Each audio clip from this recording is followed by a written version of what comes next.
Burkina Faso, a landlocked nation in West Africa, faces a complex web of challenges, from poverty and climate change to political instability and armed conflict. Yet amidst these struggles, it is the women of Burkina Faso who bear a disproportionate burden. Their voices often go unheard, their rights trampled upon. Access to education and healthcare remains a distant dream for many, trapping them in a cycle of poverty and dependence. Early marriage, a deeply ingrained cultural practice, robs young girls of their childhoods and future prospects. Forced into motherhood, they are denied the opportunity to pursue education, earn a living, and reach their full potential. The shadow of gender-based violence looms large, with domestic abuse and sexual assault remaining disturbingly commonplace. Even within the home, women often lack control over their own bodies, subject to harmful traditional practices, and denied access to family planning. Their roles are confined to the domestic sphere, their contributions to the economy undervalued and underutilized. Theirs is a story of resilience, but also of systemic inequality and injustice. The statistics paint a grim picture. Literacy rates for women remain abysmally low, healthcare facilities are scarce, and maternal mortality rates are among the highest in the world. Women farmers, the backbone of Burkina Faso's agricultural sector, lack access to land ownership, credit, and essential resources, perpetuating a cycle of poverty and food insecurity. In the face of these daunting challenges, Ibrahim Traore, the transitional president of Burkina Faso, has unveiled an ambitious new policy on women's rights. This policy, hailed by some as a potential game-changer, aims to address the systemic inequalities and injustices that have long plagued Burkinabe women. At its core lies a commitment to invest in women's education, healthcare, and economic empowerment, recognizing them as key drivers of sustainable development. The policy pledges to increase funding for girls' education at all levels, from primary school to higher education. It recognizes the importance of tackling discriminatory cultural norms and practices that prevent girls from attending school, such as early marriage and the burden of domestic chores. The government has vowed to launch awareness campaigns to challenge these harmful traditions and promote the value of girls' education. Recognizing the critical link between health and development, the policy also prioritizes improvements in women's healthcare. This includes expanding access to quality maternal healthcare services, family planning, and reproductive health education. The government aims to reduce maternal mortality rates, improve access to skilled birth attendants, and empower women to make informed decisions about their reproductive health. Furthermore, the policy acknowledges the urgent need to address the scourge of gender-based violence. It promises to strengthen law enforcement mechanisms, establish specialized courts to prosecute perpetrators, and provide support services to survivors. Recognizing that prevention is key, the policy also emphasizes the importance of education and awareness-raising campaigns to challenge harmful gender norms and promote respect for women's rights. While Traore's policy on women's rights has been met with cautious optimism, concerns remain about its ability to deliver on its promises. Critics argue that the policy, while well-intentioned, lacks concrete implementation plans and timelines. Its language is often vague, leaving room for interpretation and potentially undermining its impact. One of the most pressing concerns is the lack of clarity on funding. The policy does not specify how the government plans to finance its ambitious goals, raising questions about its sustainability. Given Burkina Faso's fragile economy and competing priorities, it remains to be seen whether sufficient resources will be allocated to translate the policy's aspirations into tangible outcomes. Furthermore, skeptics point to the government's track record on gender equality, which has been far from stellar. Past policies have often fallen short of expectations, plagued by corruption, mismanagement, and a lack of political will. The success of this new policy hinges on the government's commitment to transparency, accountability, and effective implementation.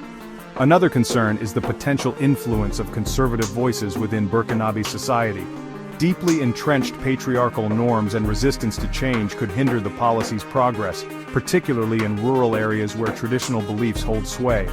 Overcoming these societal barriers will require sustained efforts to engage religious leaders, community elders, and men in promoting gender equality.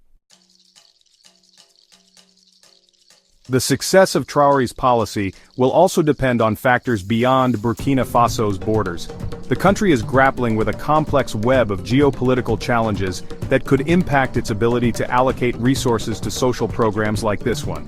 The ongoing war in Ukraine, for instance, has sent shockwaves through the global economy, driving up food and fuel prices and putting a strain on government budgets worldwide. The global energy crisis, exacerbated by the conflict in Ukraine and production cuts by OPEC+, poses a significant challenge for Burkina Faso. As a net importer of oil, the country is vulnerable to price fluctuations in the international market.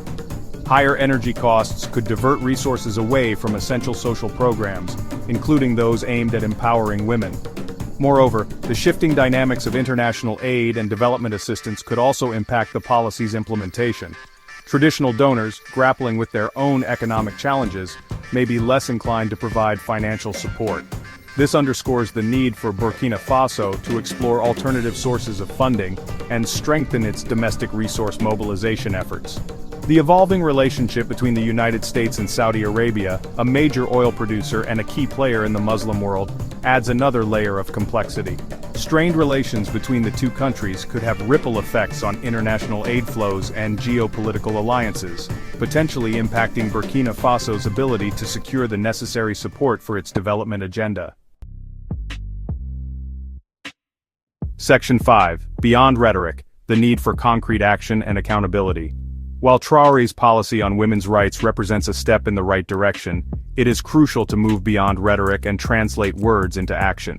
The true measure of its success will be its impact on the lives of ordinary women and girls across Burkina Faso. To achieve this, the government must prioritize concrete actions, measurable targets, and a robust accountability framework. First and foremost, the government must address the critical issue of funding. Allocating sufficient resources to the policy's implementation is not merely a matter of financial commitment, it is a testament to the government's political will. Transparency in budget allocation and spending, coupled with rigorous monitoring and evaluation mechanisms, will be crucial to ensure that funds reach their intended beneficiaries. Second, the government must prioritize the development and implementation of clear, time-bound action plans. Vague pronouncements and lofty aspirations must be translated into concrete steps, with specific targets and timelines. This requires a whole-of-government approach, with coordination and collaboration across different ministries and agencies.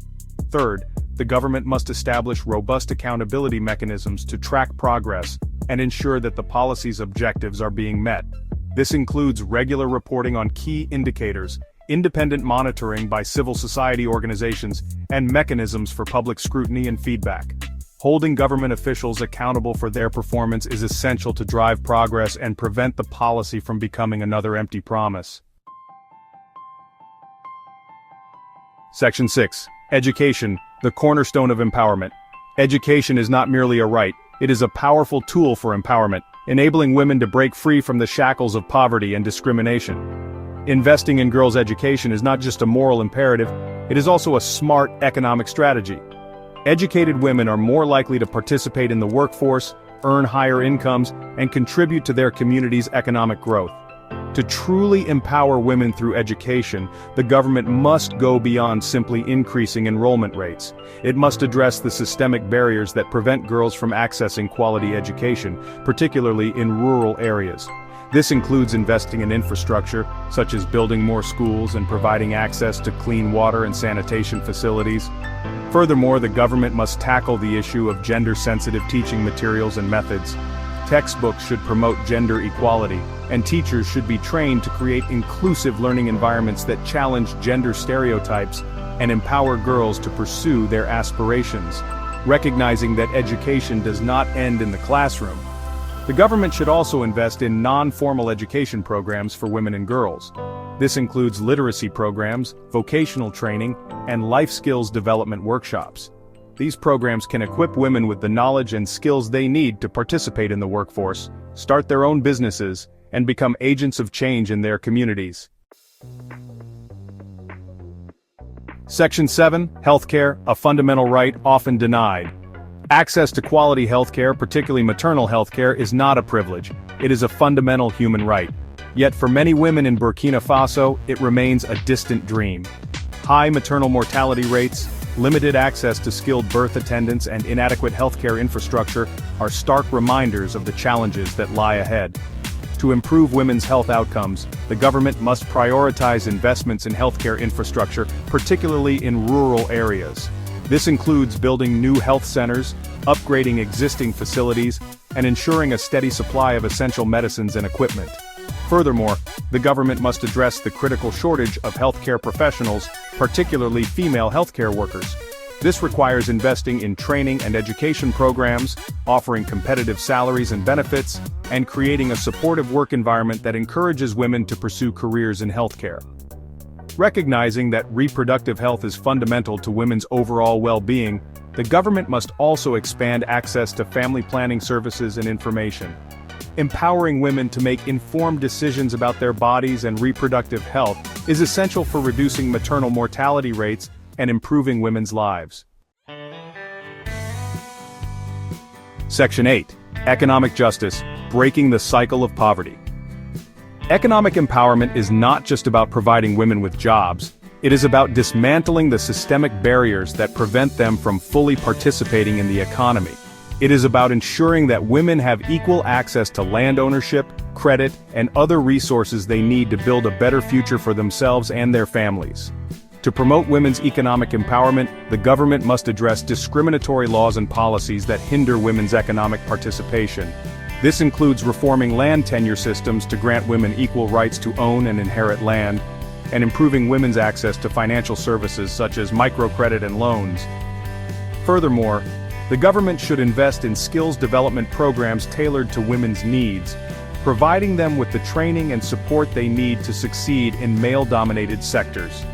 This includes vocational training programs, business development workshops, and mentorship opportunities. Recognizing the importance of the informal sector, where many women work, the government should also implement policies that support women entrepreneurs and small business owners. This includes providing access to microfinance, reducing bureaucratic hurdles, and creating a more conducive environment for women-owned businesses to thrive. Section 9. A long road ahead, towards a brighter future for Burkina Faso's women. Ibrahim Traore's new policy on women's rights represents a glimmer of hope for the women of Burkina Faso. It is a recognition that empowering women is not just a matter of social justice, it is essential for the country's economic growth and development. However, the road ahead is long and fraught with challenges. The policy's success hinges on the government's unwavering commitment to its implementation. This requires not only financial resources but also political will, transparency, and accountability. The international community also has a role to play in supporting Burkina Faso's efforts to empower women. Ultimately, the true measure of the policy's success will be its impact on the lives of ordinary women and girls across Burkina Faso. When girls have equal access to education and healthcare, when women are free from violence and discrimination, and when they have an equal opportunity to participate in the economy, then and only then can we say that Burkina Faso is truly on the path towards gender equality.